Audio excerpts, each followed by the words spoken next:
Hello and welcome to Outlaw Bookseller. Stephen E. Andrews here with a review today of Nigel Cain's Tomato Cain and Other Stories.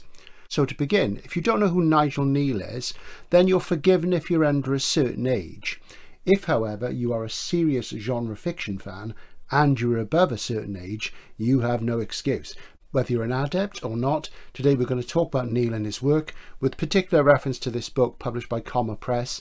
And thank you very much to Laura at Comma Press, who let me have this copy gratis for an unbiased review, as they say, which I've just received. The postal strike, of course, delayed it a bit. It was published on the 18th of August. It's now early September, and there's been some issues sort of getting the distribution together, it seems to me, but it's now in the shops and online and you can buy it, which I advise you to do.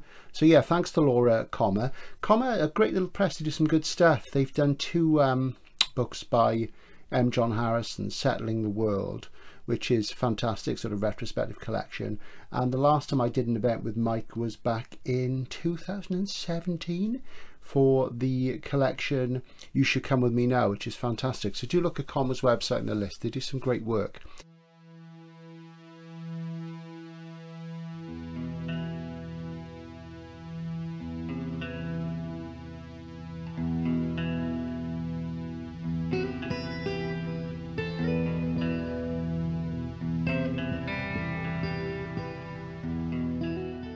First of all, an introduction to Nigel Cain. I'll make it as brief as I can because some of you will know his name and some won't. And you'll see behind me a sort of tranche of DVDs, and I've also got a clutch of Blu-rays here as well. Because Nigel Cain, even though he started his career as a writer, as a prose writer with this collection of short stories, he was fundamentally known as a writer for television and film. He had a long career, which started in the 1950s for television and went on pretty much into the 1980s. And he died some years ago. He's a very important figure. And the best way to sum Cain up is that as a drama writer and a screenwriter for television, he pretty much invented modern drama as we know it. And this has been said a lot, so it's almost become a cliche, but it is kind of true because he was a genre writer, but at the same time he wasn't. And he trained as an actor at RADA briefly, and he was from the Isle of Man, even though he wasn't born there. He was born in Barrow-in-Furness, I think. And there's a wonderful biography of him by a guy called Andy Murray, and Andy Murray has made a contribution to this. So do check out the biography because it's very interesting. And Cain was the sort of head, if you want to be patriarchal, of a very famous literary family. And just in here I've got a little bookmark in here which celebrates a children's book that you probably know, and this is The Tiger Who Came to Tea by Judith Kerr. And Judith Kerr, very familiar name to fans of children's literature, and she wrote and illustrated, and she was his wife. And their son Matthew Cain is a writer. He had a bestseller book called English Passengers, which had massive acclaim. I think he lives in Italy now. He's done a book recently about living in Italy during the pandemic. Kerr herself died fairly recently. She was at a grand old age and fantastic writer and illustrator.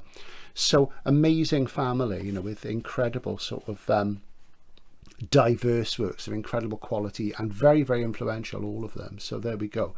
So Cain, as I say, trained as an actor, came from the Isle of Man, and he sort of joined the BBC in the early 50s when television really was in its infancy, and they were still trying to work out how you did plays and how you did drama on television with the very limited resources that were available. And he wrote a lot of scripts, did a lot of work. He worked with some good directors, notably Rudolph Cartier. And amongst his early triumphs were the first sort of UK screen adaptation of 1984. And there's a Blu-ray of it received this year for the first time. The Orwell estate has always been very leery about it. Now Orwell's out of copyright, there's nothing they can do about it. It's a very good Blu-ray, and I have got it, and I have flashed in another video, but I don't know where it is. It's here somewhere in one of my many boxes of cultural artifacts. So if you haven't seen that, do seek it out and buy it. It is by far the best adaptation of 1984 I've ever seen. And I first saw it back in the 70s when it was shown.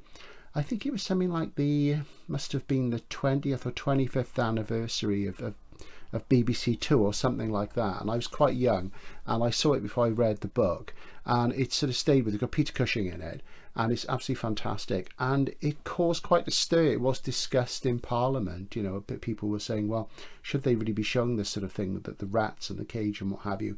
And of course it was broadcast live with some filmed inserts, as things were then. And then the Queen and Prince Philip sort of waded in, and they said, oh, it was actually really good, we really liked it. So that sort of calmed everybody down. Interestingly, there's another connection then, because his next triumph was probably the seminal television series, the 1950s, the Quatermass Experiment. And somewhere here I have, bear with me, this is the BBC DVD of the 3 early 1950s made Quatermass serials. And if you don't know what Quatermass is, the Quatermass Experiment and its 2 sequels are the seminal British science fiction television series. They're more important than Doctor Who, they're more important than anything since, and they're also much, much better than anything. And he wrote stories about a beleaguered rocket scientist called Bernard Quatermass, who basically dealt with different types of alien threat against a background of sort of government bureaucracy and what have you, and they still stand up really, really well today. Unfortunately, the first series, the Quatermass Experiment, 4 of the 6 episodes are lost, only the first 2, but they caused a massive sort of thing at the time, and the climax of the series was filmed at Westminster Abbey, and of course the coronation had happened just before that. This was 1953, and the public had pretty much bought TVs to watch the coronation, so it was very, very topical, and it tied in with that thing about the Queen, as I say. So that was very significant, and we're going to do an overview at one point on the channel about his work if you're new to him. But suffice to say that the Quatermass series, and there was a 4th one in the late 70s, just called Quatermass, which I called Quatermass 4, also known as the Quatermass Conclusion, in its short cinema version, which was produced and cut especially for the USA. You know, it's really seminal stuff, and you'll hear genre fans talking about his work in hushed tones and with incredible reverence, and that's fair enough. Where Kneale's ability was unique and not like anybody else's, apart from the sheer quality of his writing, his ability with characterization, setting, and just amazing sort of plotting and ideas, was that he seemed to merge horror and SF. And as I've said before, to me horror isn't a genre, it's a bricolage. Some horror is science fiction, some is crime, some is supernatural. But he seemed to sort of underline science fiction concepts with a supernatural flair. So there's a similarity to Lovecraft there, even though I'm sure Nigel Cain will be horrified by some of Lovecraft's sort of writing and the quality of it. But there is a kind of affinity, and what I'll come out and say is that Nigel Cain for me was very solidly a science fiction writer. But what he did was take things from folklore and the ancient. He would use the kind of superstition that's in folk horror, coming from religion and the spiritual and what have you, and he would put it into a new scientific context, and the merging of the two is really quite spectacular. And he did this any number of times. He did it in the Quatermass serials, he did it in a wonderful TV play that was shown in Christmas in about 1974. I remember watching it, it scared me to death. The Stone Tape, which is brilliant, and various other things. He seemed to be able to take the ancient and the malign and put it into a scientific context. I mean, a late example of his work, one that he disowned, he wouldn't have his name on it because he didn't like the gore, was John Carpenter's Halloween 3 Season of the Witch. There's a wonderful sort of meshing there of what people think of as horror and SF, but it's actually pretty much all SF. And he did other things. He did sort of reality TV thing years ahead of his time, Year of the Sex Olympics. Wonderful series of plays called Beasts, which were sort of based on animals, and I saw those when they first on TV, and the stunning originality. Just to talk about Beasts a moment, I mean, this is incredible. They do vary in quality. There's about 6 of them, but I mean, there's stories in this which are amazing. There's a story called The Buddy Boy, which is stunningly original, and it's about a entrepreneur who buys a old dolphinarium that's shut down, and he's going to turn it into a porno theatre and porno cinema. The building is haunted by the spectre of one of the dolphins, which was super intelligent, and it just sounds absurd, but he manages to make these ideas credible, and they're really creepy, and you know, he's the only writer I can say who consistently scares me, and he scared me to death as a kid, and I loved his stuff because it was just so frightening, and he had these infernal ideas.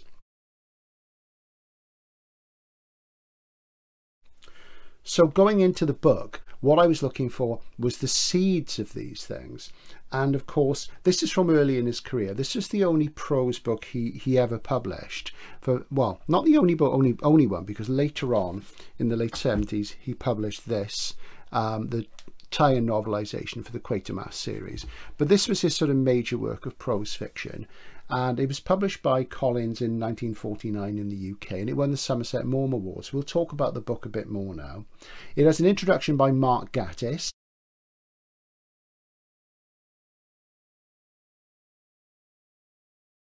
He likes all the right people. I mean, if I sat down with him and we had a chat, we chat about people like KNEALE and M.R. James. We like the sort of same people. So I really appreciate his viewpoint on that. And he was kind of the ideal person in a way to do the introduction to this book. And obviously Mark is well known. He's active and working in the fantastic media now. So hopefully his name will draw younger people who are less familiar with Neil's work into it, which would be a fantastic thing. So there's an intro from Mark, and he sort of describes his experiences at first experiencing Nigel Neal. And Mark's about the same age as me, and he refers specifically to the first time he saw Quatermass in the Pit, the third Quatermass story, because they were on TV and then they were made into films afterwards, and these are Hammer films. The first time he saw this, and he said the next day everybody was talking about it in school, and it was the same where I was, and it scared us both to death, but it's fantastic stuff. So as you see, the book is a handsome hardcover, absolutely lovely, and it's a demi. It's $14.99, and it's got plain boards and a nice pretty jacket there, and Com have done a lovely job. So it begins, say, with that introduction from Mark. Then it's got the foreword to the original edition from 1949, and it's by Elizabeth Bowen. Now Elizabeth Bowen was very sort of highly rated Anglo-Irish, or was she just Irish? One of the two, social novelist.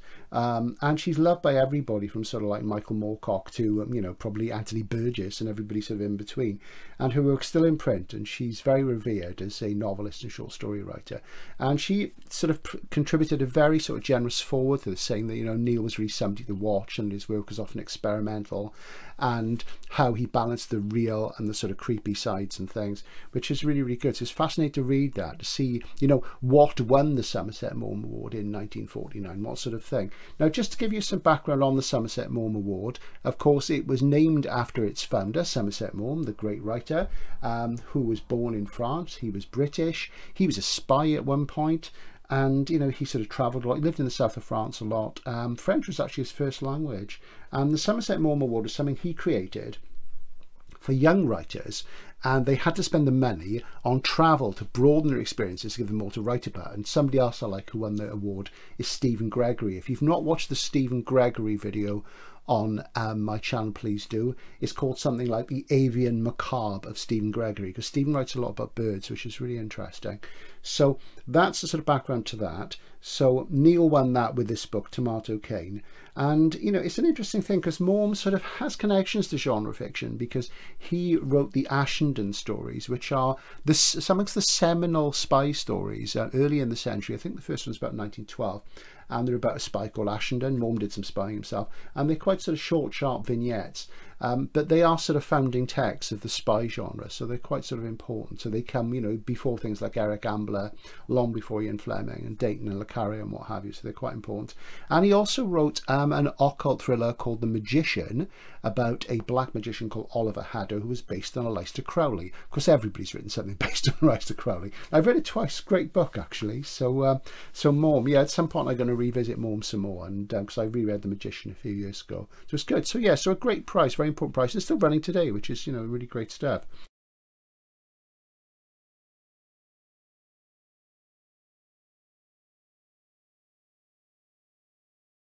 (1949), published by Collins, and you've got to think about what the world was like in 1949. There was rationing still after the war. Obviously, a lot of rebuilding was going on. Britain didn't have a lot of money at that stage. It was before the coronation. Television broadcasters just started going. There was probably still paper rationing then, and because books, of course, had declined during the war because of paper rationing. It was an interesting time. So you see these stories. Are they off their time? Some of them, yes, but some of them are still astonishingly modern. But the fact is they're basically very good stories, most of them. Joe. So just to sort of go into the detailed editions, altogether there's about 31 stories in this book. It's just under 300 pages long, so they're quite short. They're mostly about 10 pages.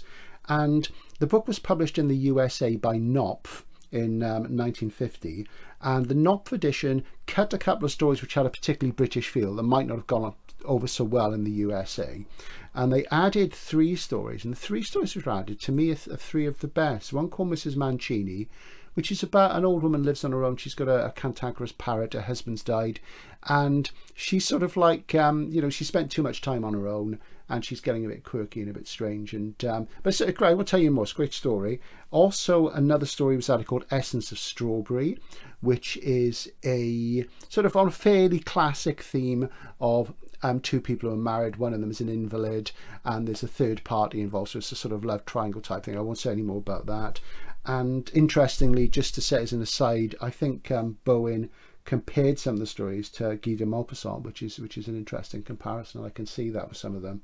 And best of all for me, the best story in the book is a story called The Patter of Tiny Feet, and that to me is really the hint of the bigger things to come, of the Nigel Cain to come, because at this point he's still sort of learning his craft, and he's very adept. The writing's very, very good. You know, there's nothing unprofessional or amateurish about it. He's just sort of finding his way, and you're seeing some of the themes he does later on. And this to me is very much the best story. It's one of the last stories in this edition, because this edition has all the tales from the UK original, including the ones that were dropped for the American one, and these added ones. Plus there are a couple of previously uncollected stories as well. So it's a real sort of bumper crop. In an ideal world, I'd cut this into 2 paperbacks and arrange them a different way. But, you know, we've waited a long time for this reissue. This book has not been in print in the UK since the early 60s. There's a Fontana edition. So, you know, that's over 60 years. And it's a book which is talked about a heck of a lot.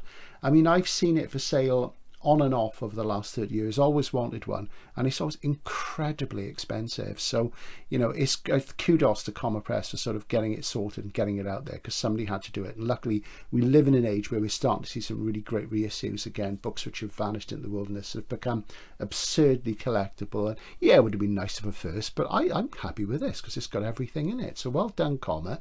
Great stuff. So yeah, those 3 stories, Mrs. Mancini, Essence of Strawberry, and Patter of Tiny Feet, were added from the US Knopf edition, and Patter of Tiny Feet is the one. It's a poltergeist story, and it's the one where really, to me, it was classic Cain. The other stories are less classic Cain, but there are signs of what's going to happen there. That one, it's got the classic supernatural thing, which Cain was very, very good at. And there are no SF stories in this. The sort of supernatural fantasy stories in this, the horror stories in this, they are fantasy. They're not SF. There's no SF in this. This is the closest one to SF. And it's a poltergeist story with a difference. It's really deftly written, and what I liked about it was that it's first-person narrator. It's the sort of characters who become familiar later in the 50s when he starts to do the Quatermass books. I'm a newspaperman, a photographer, and this is kind of sharp cynicism which often come up in Cain himself and often in some of his characters. And it does feel slightly American in that way, but it's not. Of course, there were cynical people in the UK, so there's a slightly hard-boiled sort of vein about it, and it's really good. It's got a fantastic idea in it. So we're beginning to see the birth of the infernal ideas of Cain, which were both strange and they sort of hit you in the subconscious, but also made you think as well in a very scientific way. So fantastic stuff. So yes, 2 uncollected stories as well, which is a bonus. There's a wonderful note on the text at the end by Andy Murray, Cain's biographer, who I've already mentioned. He tells you about the different textual variations, the sources, the stories, what magazines they appeared in, and some of them were read as radio stories over many years, some of them way back at the time, and some much later in different strands for the radio and TV. So, you know, it's great to see that bit of history there as well.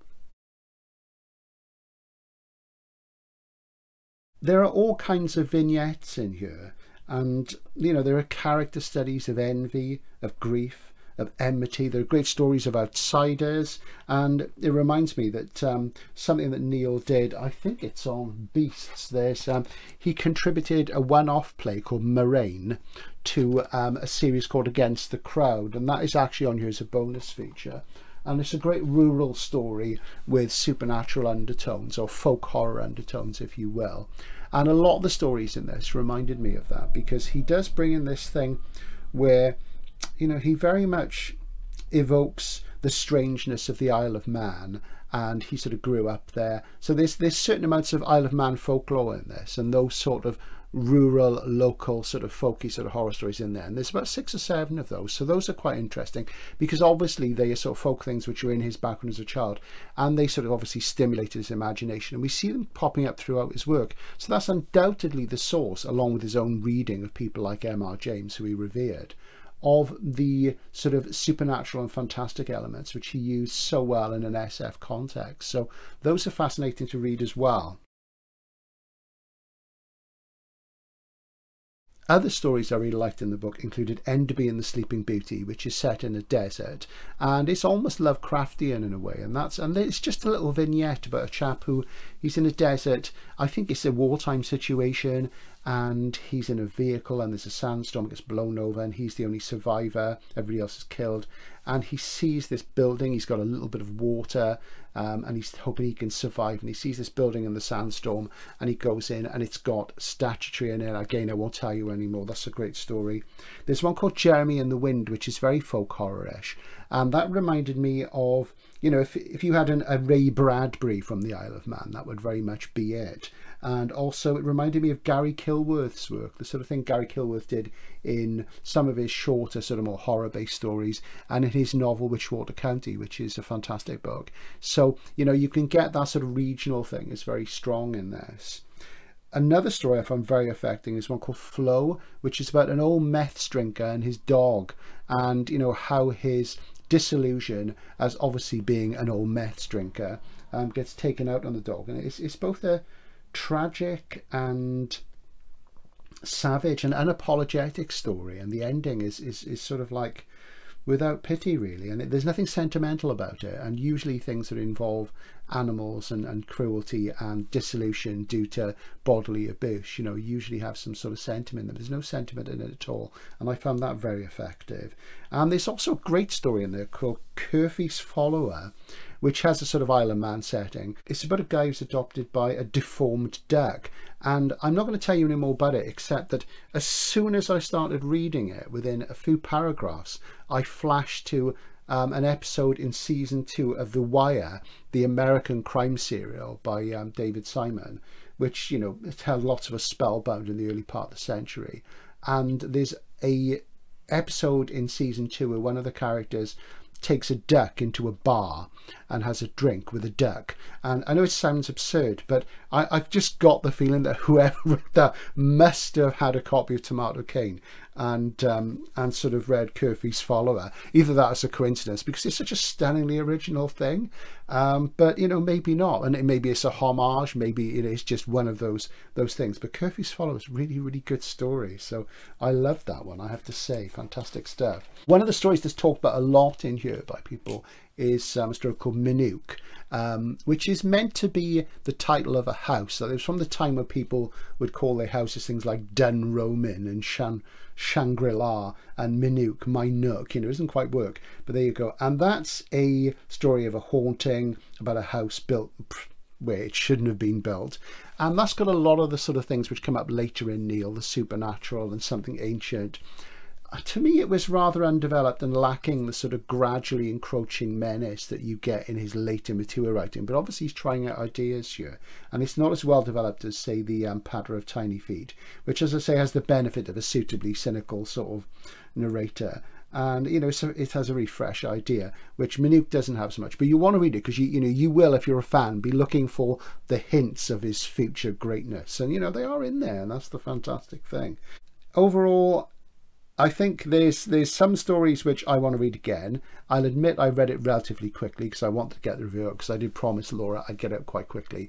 I know that all of you Neil fans will be buying this anyway, and you make up your own mind. You will find it fascinating looking back on Neil's oeuvre and seeing the seeds of it in this book, and enjoying a lot of the stories for their own sake, because a lot of them are not like things he did later on, and it really shows the sweep and scope of his talent. You know, such a young man, he was so talented. So it is really a great buy.